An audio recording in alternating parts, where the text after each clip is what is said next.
Coming up on WUFT News First at 5, some significant storms are moving in. UF forecaster Derrah is timing out when you should expect to see the storms in your neighborhood. Plus, the war between Israel and Hamas rages on. The latest updates from the Middle East. And the Jewish community is recovering from a scare at a University of Florida vigil. How the school is addressing security concerns. First at 5. From the University of Florida's College of Journalism and Communications, you're watching WUFT News. Dark clouds filled the skies today as severe weather starts to move through the area. Heavy rains and winds are expected later this evening. Welcome to WUFT News First at 5. I'm Bailey Korinek. And I'm Teitel. Thanks for joining us. WUFT forecaster Derrah is timing out the storms this evening. That's right, Jared and Bailey. We have some severe weather moving in, and we're actually on a level 2 out of 5 for that severe weather risk. We're looking at some gusty winds, the possible threat of tornadoes, especially along the coast overnight tonight, and then locally heavy rainfall, so we can expect some flooding. Earlier, there was a severe thunderstorm warning here in Sumter County between Lake Panasoffkee and Bushnell. Now we're seeing those scattered showers spreading across the state with the outer bands of that system that we're monitoring that we talked about earlier in the week in terms of the tropics. It isn't a tropical system, but it could develop some tropical characteristics as it continues to push closer and closer to land. We're seeing some clouds build out looking toward the west of the Ben Griffin Hill Stadium. Temperatures right now in the upper 70s as that moisture begins to build in. Now over the next couple of hours, those rain chances will increase as we head into the overnight hours, and I'll time that out for you in just a few minutes. Families are fleeing Israel as the conflict between the Hamas and the country continues. The families arriving in Miami earlier today say they are relieved to be far away from the violence. Here's the very latest out of Israel. More than 2,000 people are dead. Nearly 500 of those are women and children. More than 150 people have been kidnapped by Hamas and other militant groups. Earlier today, President Biden spoke about the conflict prior to his meeting with Jewish American leaders, saying, "My commitment to Israel's security and the safety of the Jewish people is unshakable." And as the conflict continues in Israel and Gaza Strip, members of each community are rallying in the United States. Droves of Israeli supporters flooded the streets in cities like New York, Miami, D.C., and Cincinnati, waving flags and chanting. It's worse than it's ever been. My grandparents were all Holocaust survivors, and it's pretty much it's another Holocaust, only it's in your own home. It's unbearable.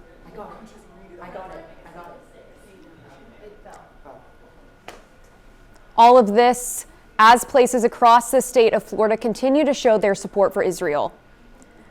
Israeli leaders vow to keep fighting by land, air, and sea. Here in the U.S., President Biden spoke to members of the Jewish community for a second day straight. Meanwhile, Secretary Anthony Blinken is preparing for his trip to the Middle East. Jay Gray details the U.S.'s support to families in Israel. In what is, by Washington standards, a surprisingly fast move, House Republicans have agreed for now that Louisiana Representative Steve Scalise will move forward as a candidate for Speaker. Obviously, we have a very important vote. It's really, really important that this Congress get back to work. We select a Speaker, go to the House floor, get to 218, and then get the House working again. With the full House in session, Scalise needs a simple majority to be elected leader. In a secret ballot behind closed doors today, he reportedly had the support of 113 of his Republican peers, which means this legislative tug-of-war is still far from over. And adding pressure to the politics. For the fifth day now, rockets fill the air between Gaza and Israel, a fight that could soon shift to the ground. With Israeli tank battalions gathering along the border and more than 300,000 soldiers shifting from reserve to active duty. U.S. support growing in the region. American warships and fighter jets now in place in the eastern Mediterranean. The first shipment of American weapons and ammunition landing in Israel overnight. And we now know a team of U.S. military technical experts experienced in hostage recovery are on the ground as advisors with reports of dozens of American hostages in Gaza. President Biden, in what's become a daily message, promising continued support. My commitment to Israel's security and the safety of the Jewish people is unshakable. The The United States has Israel's back. But additional funding and resources won't come without congressional approval, and that can't happen until there's a new Speaker of the House. Jay Gray, NBC News, Washington. Floridians across the state are showing their support for Israel. The Sunshine Skyway Bridge in Tampa will be lit up in support of the country for the remainder of this week. In a statement, Governor Ron DeSantis says that Floridians are standing, quote, with the people of Israel during this trying time.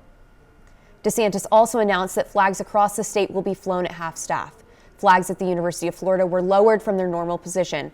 The change will occur throughout the week from sunrise to sunset until Friday. The fighting overseas is hitting close to home for many neighborhoods in our community, and some are looking for ways to help. WUFT Charlize Ramos is live in the studio. Charlize, you spoke with a local organization about how they are mobilizing to help. Yes, with the conflict occurring overseas, many in Israel are in need of humanitarian assistance. One organization in Gainesville is answering the call both abroad and locally. The Jewish Council of North Central Florida started an initiative to provide aid. At the moment, the main focuses are security for the local community and to assist those in Israel. With putting together a unified response, the JCNCF met with all other local Jewish organizations and places of worship to make sure they were working in tandem with police and sheriff departments to ensure the safety of their community. There are various places people can donate to provide monetary assistance and other ways people can help. To lend emotional support, we are also starting a letter writing campaign. I have a lot of friends and family in Israel, and we know that soldiers on the front, it helps to get a cheery note showing support that they are not alone in this, that there are communities all over the world that are standing in solidarity with them. People can donate to are the Jewish Federations, Brothers and Sisters in Arms, and various GoFundMes. The JCNCF has links to these organizations on their website and social media pages. If anyone in the community is in need of emotional support, the council has resources available and can direct people to other places in Gainesville. Reporting live from the newsroom, Charlize Ramos, WUFT News. UF students are still recovering nearly 2 days after panic broke out during a vigil for Israel on campus Monday night. Several students were hurt and dozens of others left behind personal belongings while running away from Turlington Hall. WUFT's Kennedy Mason is live there tonight, and Kennedy, UPD is assuring the UF community that the campus is safe. Yes, Jared and Bailey, students continue to come in and out of the UFPD office daily since the incident. It was a moment of fear and frustration for many. Connor described it as that fight or flight feeling. I didn't really know what to think of in that moment because, you know, what if it was a shooter? It started as an assembled group gathered Monday night at a vigil for Israel, but it turned into running, screaming, and worry. Your adrenaline is just so, you know, like high that you don't even know what's going on around you. Hundreds of students feared for their safety when someone in the crowd fainted, which led to a shout for people to call 911. I just started seeing people run in the opposite direction of where we had congregated. The University of Florida Police Department responded quickly and efficiently.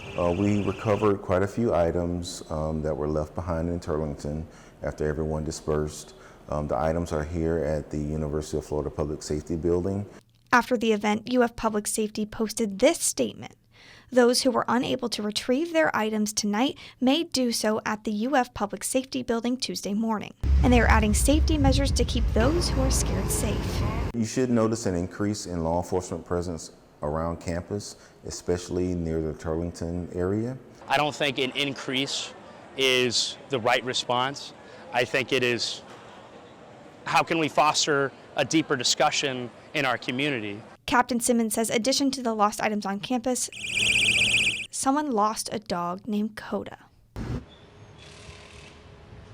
If you spot the dog, you're asked to call UFPD or the owner. He was lost in the crowd rush on Monday. Live in Gainesville, Kennedy Mason, WUFT News. Just as local support is growing for Israel, so is that for the people of Palestine. WUFT's Bianca Smith is live in the studio with how students are working to get involved. Groups that support both Israel and Palestine were quick to issue their support and condemn the fighting that's taken place over the last 5 days, killing hundreds of people.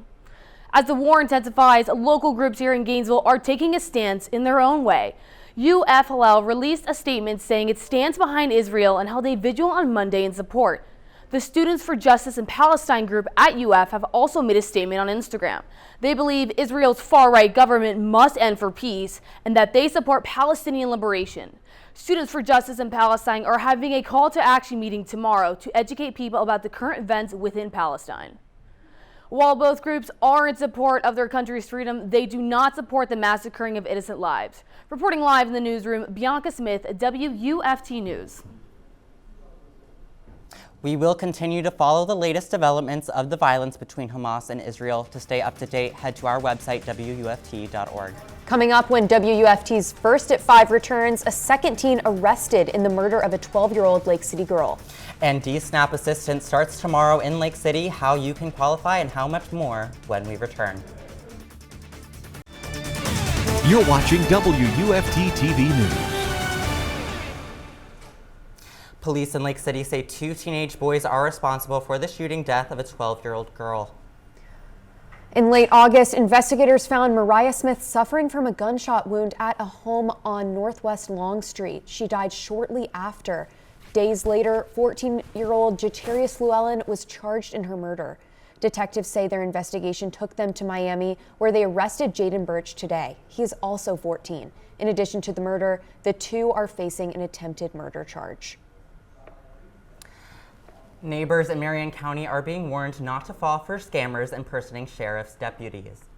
Deputies say they have received several reports of people receiving phone calls from scammers posing as Sergeant Joseph Walker. The crook wants you to pay a fine over the phone. Deputies say they will never call you asking for money, and if you receive one of these calls, to hang up immediately. Neighbors in Columbia County still recovering from Hurricane Idalia can get nutrition assistance starting tomorrow. The DSNAP location will open for applicants to complete their in-person interviews. DCF is encouraging neighbors to pre-register online before arriving. The DSNAP site will be at the Lake City Fairgrounds through Saturday from 7 a.m. to 5 p.m. Severe weather will begin tonight and linger through tomorrow. We'll talk more about what you can expect and the big cool down over the weekend when I see you on the other side of the break. We're continuing to monitor that severe low pressure area that is putting us under a level 2 risk for scattered severe thunderstorms. I'll time that out for you on the other side of the break.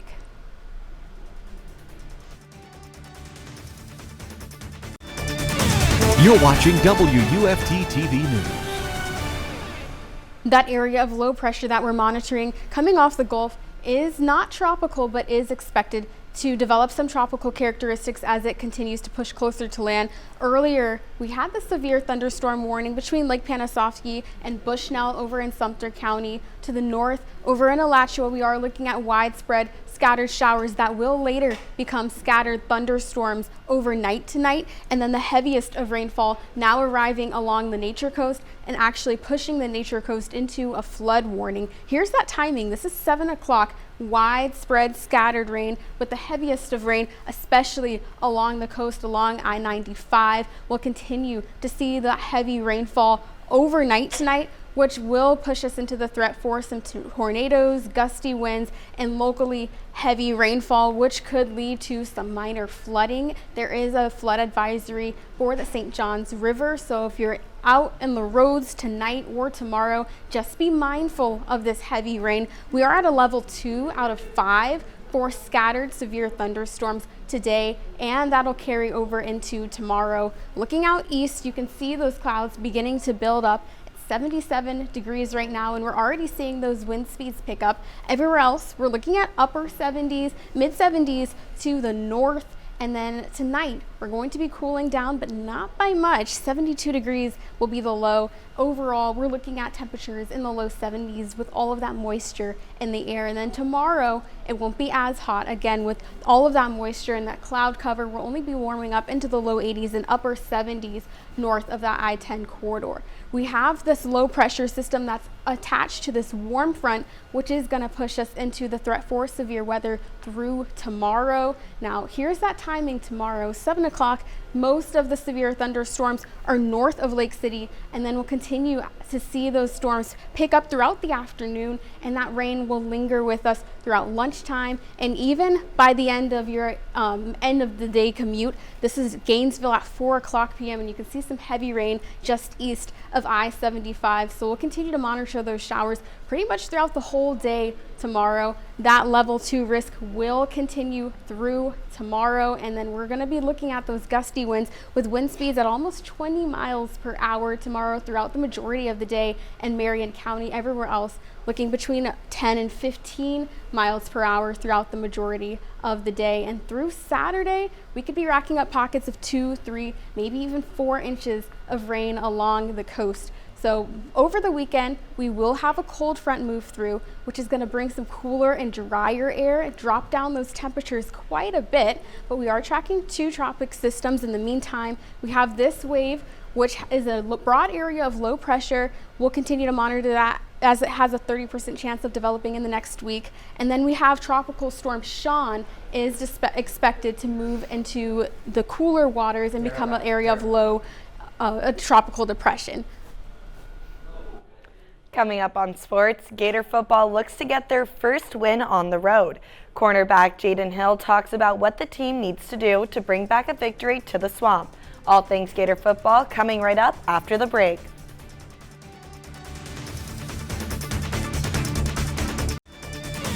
You're watching WUFT-TV News. Welcome to sports. I'm Cristina, Santiago.